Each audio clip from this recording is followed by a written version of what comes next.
Apa itu quantum giving, changing, dan living?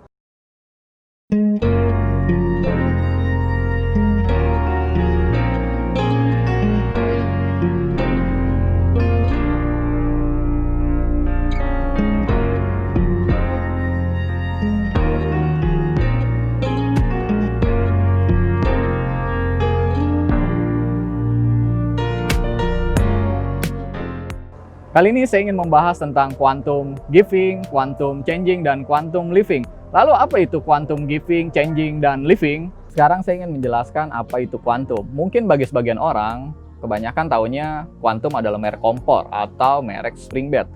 Tapi bukan kita bahas merek tersebut. Saya ingin membahas quantum dari sisi yang lain. Quantum adalah sebuah lompatan besar dalam kehidupan. Jadi tadi saya bahas ada quantum giving, quantum changing, dan quantum living. Kita ingin bahas satu persatu karena semuanya ada kaitannya. Yang pertama, quantum giving. Quantum giving itu artinya sebuah lompatan besar dalam arti memberi gitu. Jadi kita memberi atau kita beramal, kita bersedekah, berdana, berbagi berkat, itu kita harus quantum, harus mengalami sebuah lompatan besar. Jadi yang dimaksud dengan quantum giving adalah lompatan besar dalam kita berbagi. Lalu seperti apa quantum giving itu? Dan saya ingin memberikan contoh gini. Quantum giving itu artinya kita memberi atau berbagi itu sesuai di luar batas keikhlasan kita.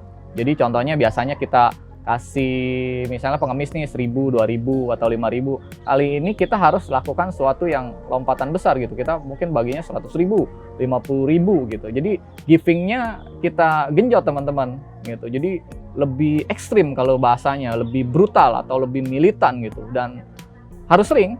Jadi kalau perlu setiap hari kita latih ini, givingnya jadi benar-benar harus mengalami sebuah quantum. Contoh lainnya seperti ini, misalnya kita punya duit di dompet nih 110.000. Biasanya kita akan keluarin yang 10.000-nya, bukan 100.000-nya. Tapi kali ini coba kita lakukan 100.000-nya nih. Kita coba dermakan, kita sedekahkan gitu. Kenapa? Karena itu di luar batas keikhlasan kita. Itu yang disebut sebuah lompatan dalam memberi, sebuah quantum dalam giving gitu. Dan bicara soal kadar keikhlasan, memang banyak yang berdebat soal kadar keikhlasan. Ada yang bilang, ketika kita memberi kita harus ikhlas.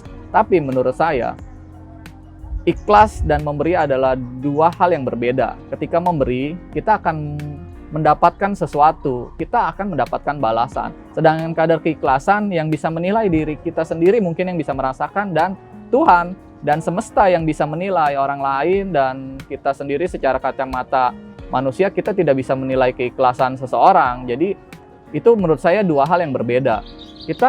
Apakah kita memberi harus ikhlas? Iya, secara prinsipnya gitu, ketika kita memberi harus ikhlas. Tapi sebenarnya nggak ikhlas pun kita harus latih. Contohnya gini, ketika kita nggak ikhlas, kita nggak pernah mau memberi. Kapan kita mau ikhlas? Kalau misalnya kita ikhlasnya setelah kaya, atau mungkin setelah kita udah mapan, atau setelah kita tua. Nah, kita selama itu buang waktu, selama kita belum mencapai itu, kita belum bisa memberi gitu. Sedangkan sebenarnya ketika kita latih, kita beri, kita paksa, nanti akan menjadi sebuah habit atau sebuah kebiasaan. Jadi menurut saya memberi pun perlu kita paksa. Di dalam diri kita perlu paksa gitu. Kita perlu paksa, nanti lama-lama akan menjadi kebiasaan, dan itu akan menjadi sebuah habit di dalam kehidupan kita gitu. Nanti akan ikhlas dengan sendirinya. Tapi ketika kita tidak memaksanya, kita tidak pernah tahu kapan kita bisa ikhlas dalam memberi gitu. Kalau kita ikhlasnya di usia yang senja, mungkin sekitar 50 atau 60, terlalu terlambat menurut saya teman-teman. Jadi menurut saya giving juga perlu dipaksakan di dalam diri kita sendiri. Tentu saja kita yang harus memaksakannya. Di setiap agama kita selalu diajarkan untuk memberi. Jadi agama itu menjamin, di agama manapun menjamin ketika kita memberi, kita akan menerima balasan. Jadi semakin banyak kita memberi, kita semakin banyak menerima balasan. Itu udah hukum alam semesta yang sangat pasti. Cuma kadang orang-orang masih ragu, padahal sebenarnya itu adalah ilmu sebuah metode yang sangat pasti. Lalu tentang quantum changing. Sesuai dengan artinya, quantum adalah lompatan besar dan changing adalah perubahan. Jadi sebuah perubahan yang sangat signifikan di dalam diri kita. Saya ingin memberikan contoh apa itu quantum changing, sebuah perubahan yang sangat signifikan di dalam diri kita. Contohnya gini, ketika kita misalnya sebagai karyawan biasa dengan gaji UMR, ketika terjadi quantum changing, entah dari mana semesta memberikan kita sebuah jalan. Misalnya yang tadinya kerja biasa nih, gaji yang UMR, tiba-tiba dia dapat promosi jabatan, mungkin jadi manajer atau mungkin jadi kepala divisi gitu. Jadi mengalami perubahan yang sangat signifikan.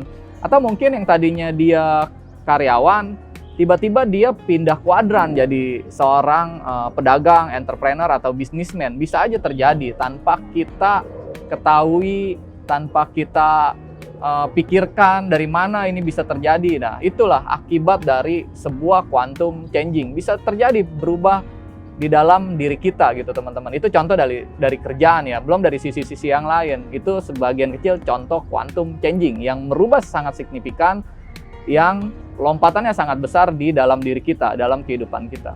Selanjutnya ada quantum living. Sesuai dengan artinya, quantum adalah lompatan besar dan living adalah kehidupan. Jadi sebuah lompatan besar yang sangat signifikan yang terjadi di hidup kita. Jadi perubahannya secara global.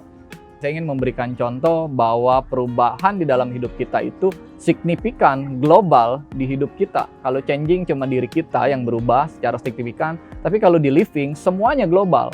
Misalnya yang tadinya kita nggak time freedom, kita sekarang jadi time freedom. Yang tadinya kita belum mencapai financial freedom, sekarang kita udah mencapai financial freedom. Berubah secara drastis, secara total, tentu saja ke arah yang lebih baik di dalam kehidupan kita secara menyeluruh gitu. Baik keluarga, teman-teman, kita bisa benar-benar menikmati hidup kita ini secara powerful. Jadi itulah yang saya maksud sebagai sebuah perubahan besar di dalam kehidupan secara menyeluruh atau quantum living. Lalu apa hubungan di antara ketiga hal tersebut, antara quantum giving, quantum changing, dan quantum living? Jadi ketika kita melakukan kebajikan yang sangat signifikan atau kuantum, kita akan mengalami sebuah perubahan di dalam diri kita. Dan ketika perubahan itu terjadi atau quantum changing di dalam diri kita, akan mempengaruhi kehidupan kita secara menyeluruh, secara signifikan teman-teman, alias quantum living. Jadi ketiga hal tersebut itu sangat berkaitan teman-teman. Jadi ketika kita ingin terjadi perubahan yang sangat signifikan di kehidupan kita secara menyeluruh ini atau quantum living, kita harus sebelumnya terjadi perubahan di dalam diri kita atau quantum changing. Dan ketika kita ingin sesuatu itu terjadi di dalam diri kita, perubahan besar, itu harus kita melakukan quantum giving. Jadi ketiga hal ini saling berkaitan satu sama lain, gitu kurang lebih teman-teman. Demikianlah pembahasan saya mengenai quantum giving, quantum changing, dan quantum living. Semoga sharing saya kali ini bermanfaat buat kita semua. Jangan lupa di subscribe, like, comment, and share. Dan sampai jumpa lagi di program WeTalk saya selanjutnya. Bye-bye.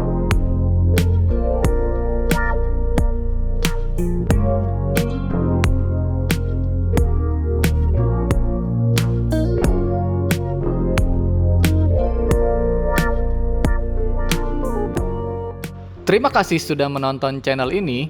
Bagi yang subscribe, like, and share, saya doakan selalu diberikan kesehatan, dianugerahi usia panjang, rezeki melimpah, bahagia sentosa, dan damai sejahtera. Sukses selalu!